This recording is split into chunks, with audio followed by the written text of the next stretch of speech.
요한 서신 중 마지막 서신인 요한 3서 시간입니다. 요한 1서가 포괄적인 교리 성격이 강하다면 2서와 3서는 구체적인 상황들에 대한 가르침이라고 알려드렸죠. 요한 2서를 통해서는 진리 안에서 행하는 기쁨, 진리 안에서의 사랑을 전해드렸습니다. 요한 3서는 교회 내부의 지도력 문제와 그리고 사도의 권위 아래 환대와 협력이라는 구체적인 사랑의 실천을 통해서 진리를 위해 함께 일하는 교회 공동체로 바로 세우기 위한 그런 목적의 목회적 서신입니다. 그러면 오늘 요한 3서 앞부분에 나와 있는 가이오가 보여준 진리를 위한 환대의 모습을 함께 보고 그의 행동이 어떻게 하나님 나라를 확장하는 위대한 동역으로 이어졌는지 함께 살펴보도록 하겠습니다. 첫째로 거룩한 환대는 진리 안에 뿌리 내린 사랑이어야 합니다. 본문 1절을 보시면요, 장로인 나는 사랑하는 가이오에게 이 글을 씁니다. 나는 그대를 진정으로 사랑합니다. 다른 편지들과 다르게 요한 2서와 3서는 저자가 장로라고 밝히면서 시작합니다. 바울이나 베드로, 야고보 등 다른 사도들이 쓴 편지를 보면 거의 모든 편지가 사도 아니면 예수 그리스도의 종 같은 표현으로 시작되는데요. 그런데 요한 2서와 3서는 장로인 나는 이라고 시작이 됩니다. 그런데 여기서 사용되는 장로라는 단어를 지금 우리가 교회에서 사용하는 그 장로 직분이라는 건 구분을 하셔야 합니다. 어떤 분들은 이 단어만 보고 아니 무슨 장로가 스스로 장로라고 밝히지 라는 생각을 하시는 분이 계실 수도 있습니다. 우리 교회 장로님은 겸손하셔서 그러시지 않으시지만 소수의 이상한 장로들이 내가 이래봬도 장로인데 말이야 하면서 장로 직분을 마치 벼슬처럼 내세우는 분들이 가끔 계시잖아요. 여기서 장로인 나는 이라고 시작된 것은 그런 의미가 아닙니다. 다르게 번역을 하면 늙은이인 나는 이라고 번역을 할 수 있습니다. 왜 나이 많으신 어르신들께서 자신을 겸손하게 표현하거나 사랑과 애정을 담아서 표현할 때 아유 이 늙은이가 뭘 알아, 이 늙은이가 말이야 하면서 좀 다정하게 말을 시작하는 것과 같은 표현으로 이해하시면 되는 겁니다. 그러니까 내가 단순히 나이가 많다는 게 아니라요, 영적 권위와 아버지와 같은 마음을 가진 지도자로서 자신을 나타내는 그러한 표현입니다. 그리고 바로 이어서 편지를 받는 가이오를 그냥 가이오야 라고 부르는 게 아니라 사랑하는 가이오라고 부릅니다. 이 정도만 불러도 사랑한다는 걸 알 텐데 진정으로 사랑한다면서 가이오를 향한 애정을 반복해서 표현합니다. 그런데 여기서 또 한 가지 한국어 번역에서는 놓치기 쉬운 아주 중요한 표현이 있습니다. 진정으로 사랑한다는 표현이 영어로는 in truth라고 번역이 되거든요. 근데 헬라어 원문은 그 뜻이 진리 안에서 사랑한다는 의미입니다. 즉 가이오를 향한 사랑이 단순한 인간적 친분이나 개인적 호감에 근거한 것이 아니라 진리이신 예수님, 예수 그리스도의 복음이라는 기초 위에 세워진 거룩한 사랑이라는 표현입니다. 왜 우리 교회 안에서의 성도 간의 사랑도 마음이 맞아서 친하게 지내거나 소위 코드가 맞아서 잘해주고 친하게 지내는 그런 것이 아니라 진리 안에서 사랑하는 공동체가 되어야 하는 것이죠. 나와 생각이 다르고 때로는 조금 불편할지라도 저 사람이 예수 그리스도를 주로 고백하고 진리 안에 거하는 형제요 자매이기에 사랑하고 품어주는 것, 바로 사도 요한이 보여준 사랑이고 가이오가 실천했던 사랑입니다.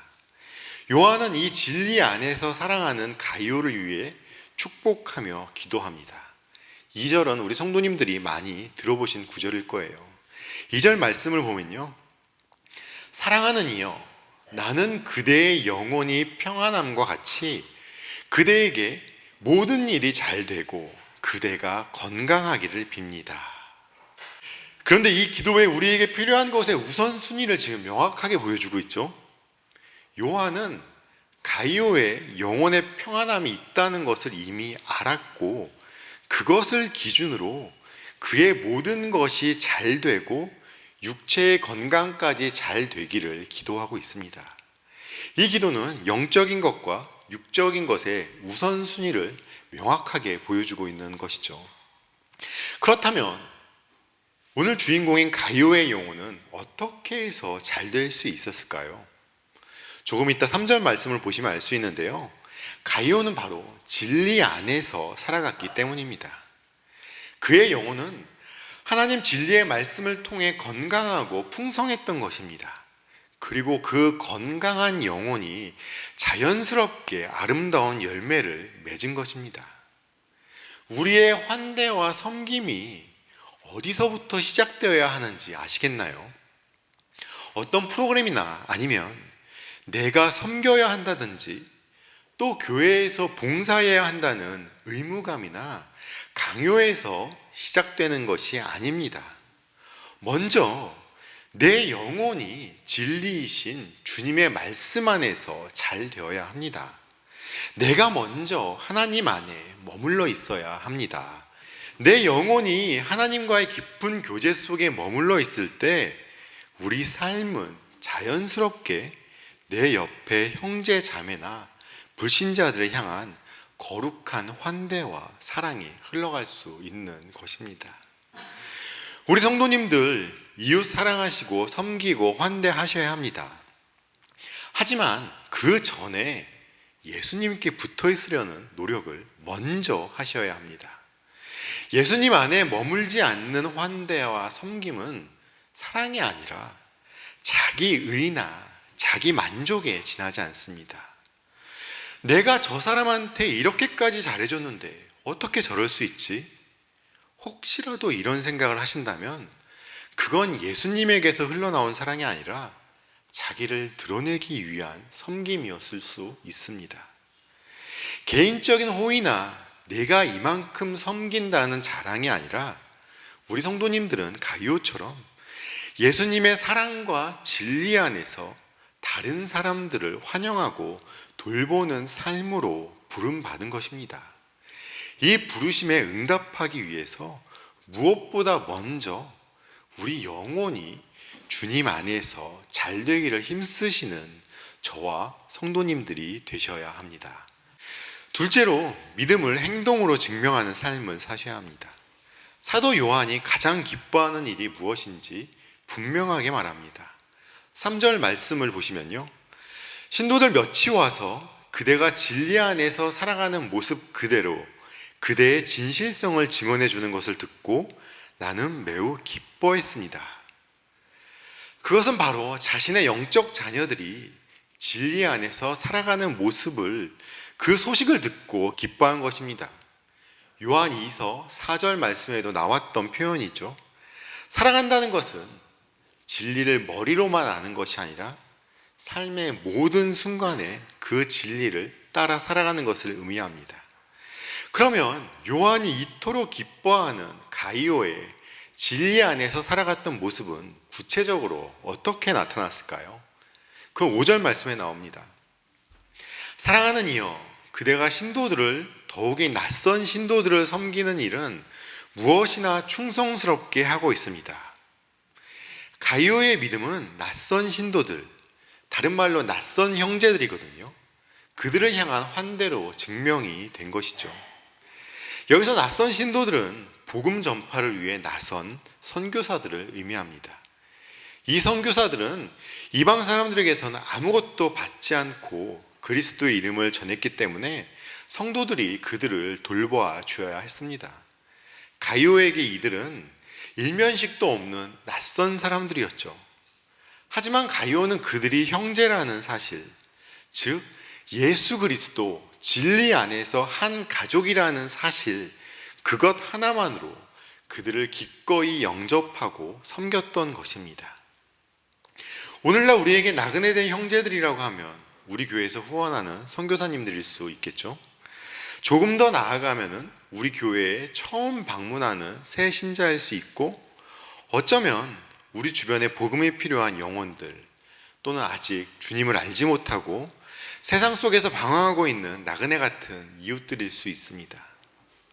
진리 안에서 머무는 삶을 진리가 뭐지 대체 그러면서 막막하게 생각하실 필요가 없어요.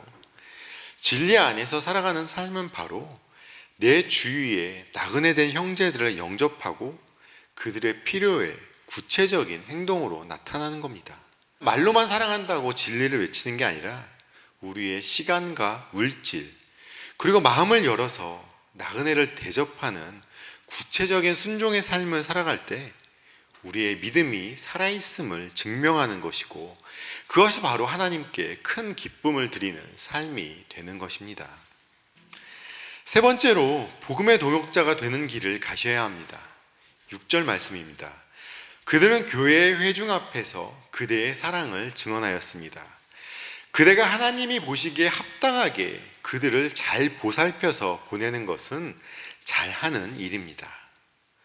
그들은 누구겠어요? 순회 선교사들이었죠. 그들은 교회의 회중 앞에서 그대의 사랑, 가이오의 사랑을 증언했다는 말입니다. 이렇듯 가이오의 환대는 단순히 개인적인 선행으로 끝난 것이 아니라요, 그에게 대접받았던 선교사들이 다른 교회에 가서 가이오의 사랑과 섬김을 간증했던 것이죠. 이러한 가이오의 섬김이 다른 교회 공동체에 선한 영향력을 끼쳤던 것입니다. 이렇듯 우리의 작은 순종 하나는 결코 작게 끝나는 것이 아닙니다. 그것은 다른 공동체를 세우고 다른 이들의 믿음을 굳건하게 하는 강력한 도구가 될 수 있다는 것을 기억하셔야 합니다. 이제 8절에서 사도 요한은 이 모든 환대와 협력의 영적인 의미가 무엇인지 선포하는데요. 8절 말씀입니다. 그러므로 우리는 그런 사람들을 돌보아 주어야 마땅합니다. 그래야만 우리가 진리에 협력하는 사람이 될 것입니다. 우리가 주의 이름으로 나아간 선교사님들, 목회자들, 그리고 복음의 일꾼들을 영접하고 후원할 때 우리가 단순히 그분들을 돕는 후원자 정도에서 머무는 것이 아니라 하나님께서 우리를 진리에 협력하는 사람, 즉 복음의 동역자로 세워주신다는 말씀입니다. 8절 말씀은요, 우리가 꼭 해외 선교를 나가지 않더라도 선교지에서 헌신하는 선교사님들을 위해 기도하면서 작은 물질로나마 후원하고 그 선교사님들이 고국에 방문했을 때 식사라도 한 끼 대접하면서 섬긴다면 하나님께서는 우리를 그 선교사님처럼 진리에 협력하는 사람으로 여겨주신다는 놀라운 약속의 말씀입니다. 이것이 바로 환대를 통한 선교적 동역의 신비이자 주님께 받는 영광인 것이죠. 우리가 드리는 기도, 헌금, 그리고 우리의 헌신은 사라지는 것이 아니라 하나님께서 그분의 영광을 위해 사용하십니다. 또 우리의 환대는 단순한 친절을 넘어서 하나님의 위대한 복음 전파에 참여하는 것이라는 것을 기억하셔야 합니다. 우리의 행동은 하나님의 일꾼들과 함께 복음 전파의 동료가 되는 거룩한 부르심입니다. 하나님은 우리의 환대를 통해서 복음 사역이 땅끝까지 확장되고 그리스도의 몸된 교회가 더욱 깊은 사랑의 관계로 묶이기를 원하고 계십니다. 우리는 가이오라는 한 사람을 통해서 진리를 위한 환대의 길이 무엇인지를 배웠습니다. 그의 환대는 진리 안에 뿌리내린 거룩한 사랑에서 시작되었습니다. 그의 건강한 영혼이 섬김의 원동력이었죠. 그리고 그의 환대는 나그네 된 형제를 섬기는 구체적인 행동으로 증명되었습니다. 그의 믿음은 살아 움직이는 믿음이었던 것이죠. 또 그의 환대는 그를 단순한 후원자가 아니라 진리를 위해 함께 일하는 동역자로 세우는 영광스러운 길이었습니다. 이런 가이오의 환대와 섬김이 2000년이 지난 오늘까지 우리에게 감동과 도전을 주고 있는 것입니다. 그리고 하나님은 오늘날 우리를 이 시대의 가이오로 부르고 계십니다. 우리 성도님들의 삶의 자리에서 진리를 위한 환대의 실천을 할 수 있는 작은 기회를 한번 찾아보십시오. 너무 거창하거나 대단한 것들을 찾으려고 하지 마시고 실천할 수 있는 것, 내가 할 수 있는 것 하나만 실천해 보십시오. 그렇게 주님 말씀에 순종하시면서 주님이 기뻐하시는 진리 안에서 살아가시는 우리 성도님들이 되셔야 합니다. 하나님 말씀에 순종하시면서 주님으로부터 진리에 협력하는 자로 세움받는 우리 마지릭교회 성도님들이 되시길 주님의 이름으로 축원합니다.